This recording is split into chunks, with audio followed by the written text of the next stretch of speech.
I would absolutely read a little bit. Yeah. Just before I get started, has anyone read the book? Okay, fine. So you're halfway through. Okay, so I've just got to be a little bit careful not to spoil it for anybody. The thing I'll start with is the first page, just because why not? The lights went out in the nameless bar just after 9.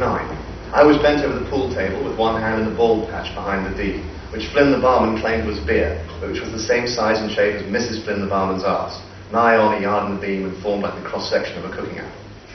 The fluorescent over the table blinked out and then came back, and the glass-fronted fridge gave a low, lurching hum.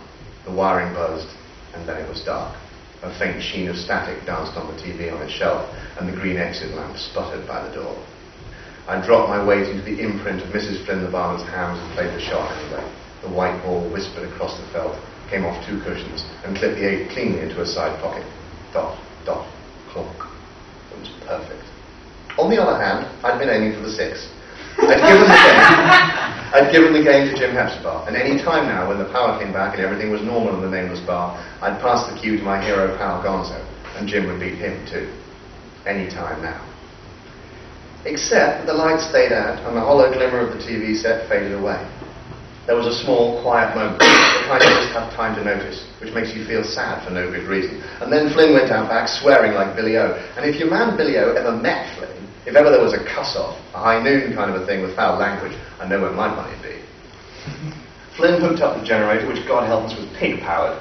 There was the sound of 4 large, foul-smelling desert swine being yoked to a capstan, a noise pretty much like a minor cavalry war, and then Flynn let loose some of his most abominable profanity at the nearest porker.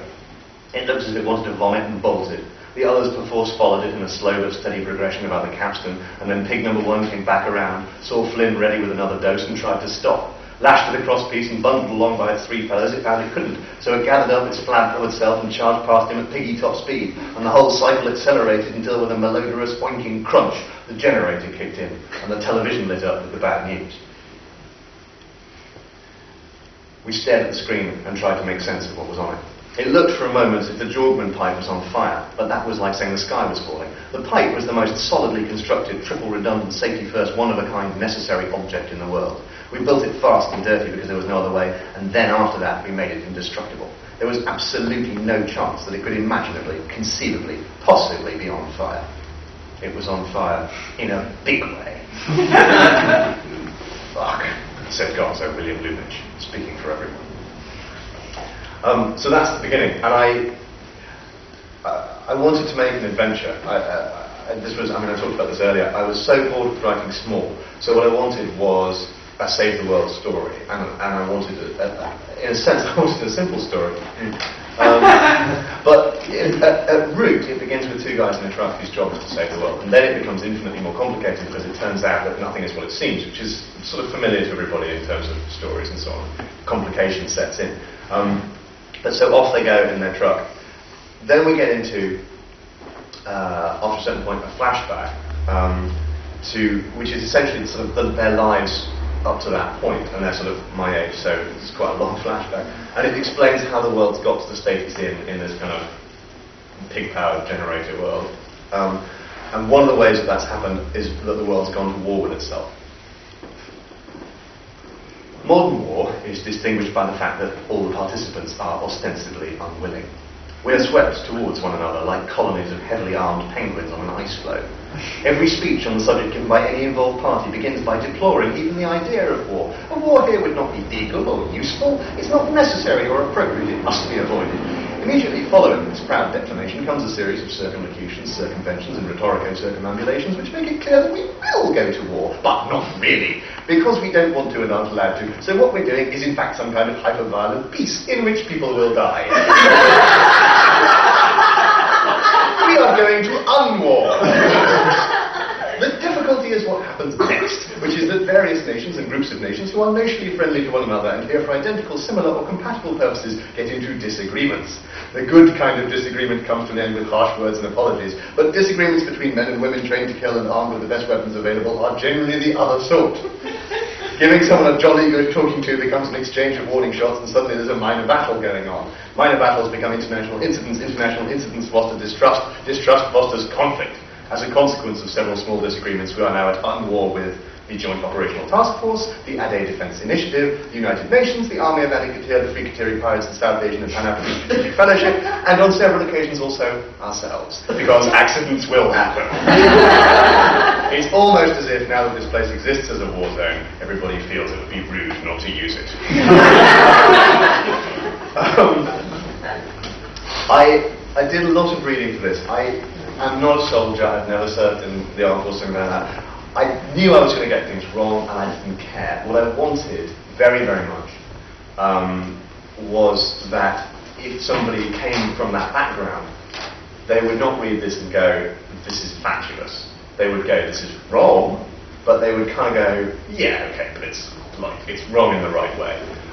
So I read some wonderful stuff, terrifying stuff. I read a book called Generation Kill. I don't know if anybody's seen that, which is just extraordinary. And it talks about there's a moment in it which is just remarkable where basically a bunch of dentists from sort of Idaho or something who are in the National Reserve just shoot up a village because they hear a gunshot and they just assume that it's time to start firing. And the professional soldiers around them are just stop, just trying to stop the whole thing, shut it down. And they can't, because these guys are so terrified. And it is absolutely chilling and heartbreaking. And it's also the moment at which one of the professional soldiers is just like, we shouldn't be. We should be nowhere near this. We're not. This isn't who we are. It's crazy stuff. Anyway, so one of the things people talk about endlessly about war is the absurdity of war, and obviously I had to deal with that. So I did it with livestock. A war zone is a bad place to be a sheep. It's not a good place to be anything, but sheep generally are a bit stupid and devoid of tactical acumen and individual reasoning, and they approach problem solving in a trial and error kind of a way. Sheep wander, and wandering is not a survival trait where there are landmines. After the first member of a flock is blown up, the rest of the sheep automatically scatter in order to confuse the predator, and this naturally takes more than one of them on the and there's another woolly boom, which is the noise of an average-sized sheep being propelled into the air by anti-personnel mine and partially dispersed. This sound, or its concomitant reality, upsets the remaining sheep. And not until quite a few of them have been showered over the neighbourhood do they get the notion that the only safe course is the reverse course. By this time, alas, they have forgotten where that is. The first corollary of this is that sheep are a nightmare if you're trying to construct a perimeter defence. They can end up cutting a path right through it and leaving themselves in pieces as markers, showing the clearest route to all comers. For this reason, many military officers now order a mass execution of unsecured sheep when fortified positions. Incidentally occurring the deep displeasure of local shepherds and creating yet another group of grumpy armed person who will shoot anything in a uniform. The second corollary is that sheep surviving in a war zone for a prolonged period will gradually evolve, and left long enough would develop into more intelligent, combat-hardened sheep, possibly with sonar for probing the earth with extremely long legs for stepping over suspect objects, and large flat feet to distribute pressure evenly and avoid activating the fuse. A war sheep would be a cross between a dolphin and a small limber elephant. The sheep currently surrounding us have not yet had time to evolve physically, and in the meantime have evolved behaviours and coping strategies instead. They follow humans quite precisely, walk slowly, and the flock unit has been replaced by a loose-knit affiliation of individual sheep, carefully watching each other for signs of suddenly flying into the air and getting spread organized. Some have started walking in single file. Loud bangs no longer scare them, or possibly they've gone deaf. There is a sharp, alert feeling about them which suggests they know exactly where they've just stepped and can retreat along their own hoofprints. The march of progress has reached even unto the sheep of Anikatir.